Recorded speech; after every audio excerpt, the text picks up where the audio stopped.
জামাত কি আসলে তাহলে তার যাদের যে চেহারাটা আমরা দেখি এটা কি বাইরের চেহারা, ভেতরে কি তারা সবাই শাহজাহান চৌধুরী?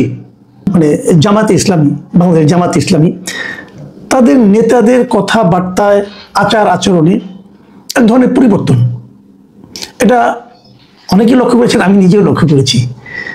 এবং কি যারা নাকি এই ছাত্র সংসদগুলিতে নির্বাচিত হয়েছেন, এই নির্বাচিত ছাত্র প্রতিনিধিদের কথাবার্তা এবং আচার আচরণ আমি এক ধরনের অধ্যত্ত কিন্তু খেয়াল করছি।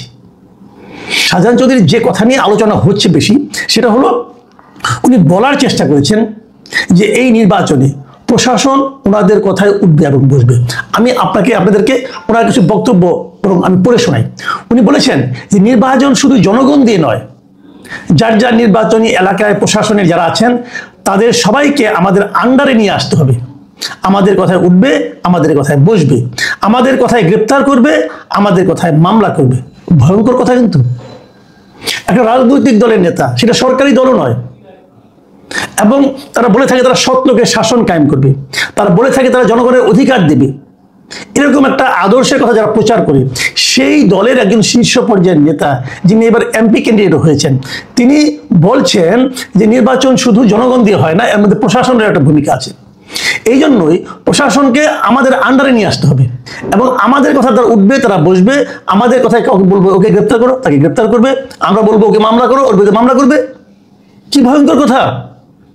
শেখ হাসিনা তো এইভাবে দেশ চালাতে শেষ দিকে। এটা শাহজাহান চৌধুরী বলছেন, বলার আগে তো ভাবতে হয়েছে ওনাকে। আমি বলছি যে উনি ভাবলেন কিভাবে এই ধরনের কথা, এই ধরনের কথা যার চিন্তায় আসতে পারে, যার ভাবনায় আসতে পারে, তার চেয়ে বড় স্বৈরাচার আর কে হতে পারে? তো জামাত কি আসলে তাহলে তার যাদের যে চেহারাটা আমরা দেখি এটা কি বাইরের চেহারা, ভেতরে কি তারা সবাই শাহজাহান চৌধুরী?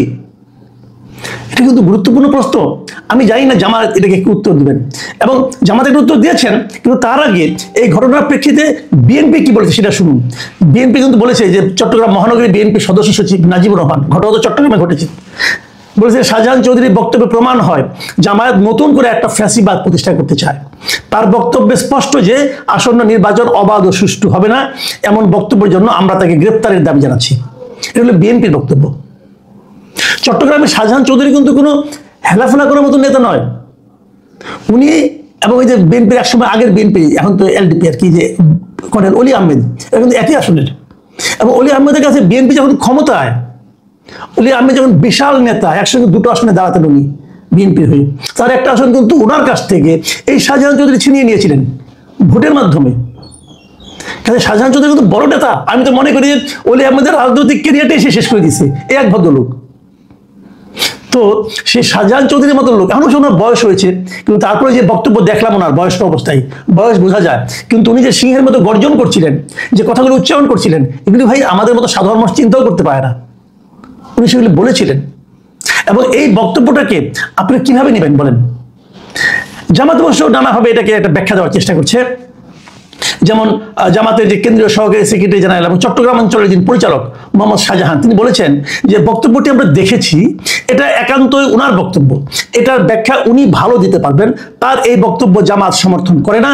আমরা তাৎক্ষণিকভাবে তার দৃষ্টি আকর্ষণ করেছি। এই ঘটনায় আমরা অভ্যন্তরীণভাবেও আমাদের মতো ব্যবস্থা নিচ্ছি। এই যে শেষের কথাটা, যে আমাদের মতো করে ব্যবস্থা নিচ্ছি অভ্যন্তরীণভাবে, এটা হলো আমার কাছে সবচেয়ে গুরুত্বপূর্ণ বিষয়। আমরা অপেক্ষায় থাকবো আপনারা কি ব্যবস্থা নেন সেটা দেখার জন্য। আপনারা ব্যবস্থা এমন কিছু নেবেন যেটা কি দৃষ্টান্ত তৈরি হয়, না হলে কিন্তু ভাই এই যে দিয়েছি নিয়েছি, ওনার কথা আমার কথা না, এগুলো মানে লোক দেখানোর কথা, মানুষকে মন ভোলানোর কথা বলছেন আপনারা, এটার কোনো মানে হয় না। যাই হোক, এতক্ষণ যেগুলো বললাম সেগুলো হলো রাজনৈতিক বক্তব্য। আসেন এবার শেষ কথা, আলোচনাটা শেষ করি এমন একটা বক্তব্য দিয়ে, যে বক্তব্যটা আমার কাছে সবচেয়ে বেশি গুরুত্বপূর্ণ মনে হয়েছে। জামাত কিন্তু বলছে তারা ইসলামের শাসন চায়, জামাত বলছে তারা শরিয়া শাসন চায়। কেউ বলে আবার কেউ বলে না, কেউ বলে না আমরা তো বলিনি, আবার বলে বলছি, এরকম কথাবার্তা বলে। আবার জামাতের অনেক খুচরা নেতা এমনও বলছে যে আপনি যদি জান্নাতে যেতে চান তাহলে জামাতকে ভোট দেন, জামাতকে ভোট দিলে পরে জান্নাতের টিকিট কাটতে পারবেন, এগুলো বলা হয়ে থাকে, নানা রকম কথা বলা হয়। কিন্তু শাহজাহান চৌধুরী যে কথাটা বললেন সেটা বলে আমি আমার আলোচনা শেষ করব। উনি কি বলেছেন?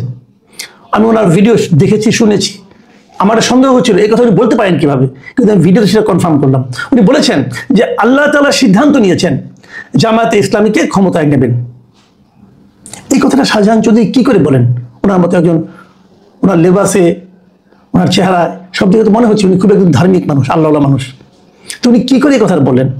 আল্লাহ কি সিদ্ধান্ত নিয়েছেন আপনি শাহজাহান চৌধুরী কি করে জানলেন? কিভাবে ভাই বুঝান তো আপনি আমারে। আপনি বলতে পারেন যে আল্লাহ সিদ্ধান্ত নিয়েছেন? ঠিক আছে, আমি ধরে নিলাম আপনি জানেন, আপনি এতই আপনি মানে কামেল লোক যে আপনার সঙ্গে একটা যোগাযোগ আছে, আল্লাহ আপনাকে বলেছেন অথবা শুনেছেন অথবা ভেবেছেন, হতে পারে।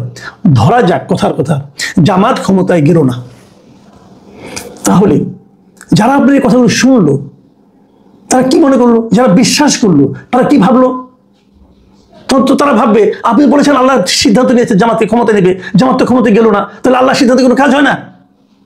আপনি আল্লাহকে নিয়ে কোথায় ঠেকে দিলেন রে ভাই? এটা কোনো সেন্সিবল কথা আপনি বলেছেন? অথবা যদি আল্লাহর প্রতি সন্দেহ না করে, ওটা করা উচিত হবে না, ওটা একদম ভয়ঙ্কর অন্যায় হবে, কবিরা গুনাহ হবে। ঠিক আছে, ধরলাম ওটা করলো না, কিন্তু যারা নাকি অন্য ধর্মের লোক, যারা নাস্তিক টাইপের লোক, তারা কিভাবে আপনাকে মূল্যায়ন করবে, আপনার নামে কিভাবে বলবে এবং আল্লাহর কথা কিভাবে বলবে? অথবা ধরা যাক ওটাও ধরলাম না, তাহলে আপনি যে কথাটা বললেন আপনার কথা আগামী থেকে বিশ্বাস করবে? আপনার দলের কথা কেউ বিশ্বাস করবে? এরা তো এগুলি বলে। তো কথা বলার সময় খেয়াল রাখবেন না। কেউ কেউ হয়তো বলবেন যে ওনার বয়স হয়েছে এবং হয়তো একেবারে ওনার মানে স্থিরতা নাই, অথবা ওনার মানে আপনার ওই আগের মতো গুছিয়ে কথা বলতে পারেন না, ভাবনাগুলো প্রকাশ করতে পারেন না বয়সজনিত কারণে, এটা বলতে পারেন, এটা ভালো যুক্তি। যদি সেই যুক্তি হয় তাহলে তো ওনাকে আপনার প্রার্থী করা ঠিক হয় নাই। এরকম এলোমেলো লোকে আপনার প্রার্থী করবেন কেন? এই প্রশ্নের কি জবাব দেবেন? আমি এইগুলির ক্ষেত্রে জামাতে ইসলামের একটা বক্তব্য আশা করি যে ওনারা বলবেন যে আসলে কি হচ্ছে, এবং সেই সঙ্গে এটাও বলছি যারা ছাত্র সংসদে নির্বাচিত হয়েছেন তাদেরকে উনি সংযত হতে বলবেন। কয়েকদিন আগে দেখলাম, খুব সুনাম শুনেছিলাম এই ছেলেটার, এই সাদিক কাইম, খুব ভদ্রলোক শুনেছিলাম, তার যে উত্তেজিত বক্তব্য শুনলাম যে কোন কোন টিচারকে থাকতে দেওয়া হবে না, বের করে দেওয়া হবে। ভাই হুয়ারেও বের করে দেওয়ার আপনি কে? কে আপনি? 2 বছর পরে আপনি এই সংসদে মেয়াদ চলে গেল, আপনি পাবলিক, আপনি কে রে ভাই? আপনি একজন টিচারকে বের করে দিবেন সে ভিন্ন মত ধারণ করে বলে, ভিন্ন মত পোষণ করে বলে, ফ্যাসিবাদের পক্ষে কোন স্বাক্ষর দিয়েছে? আরে ফ্যাসিবাদের পক্ষে তো আপনিও ছিলেন কয়েকদিন আগে, কিছুদিন আগে তো ফ্যাসিবাদের পক্ষে আপনিও ছিলেন। আপনি ছিলেন না? আপনি ছবি দেখি নাই, আপনি সাধারণ সম্পাদক দেখি নাই, ছাত্রলীগের কোন কমিটি ছিলেন না আপনারা?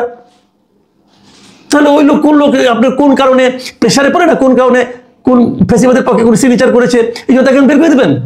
এরকম বহু লোক আছে ভাই। বাংলাদেশে কোন লোকটা ছিল না ওই সময়? হঠাৎ করে বিপ্লবী হয়ে গেছেন ভাই।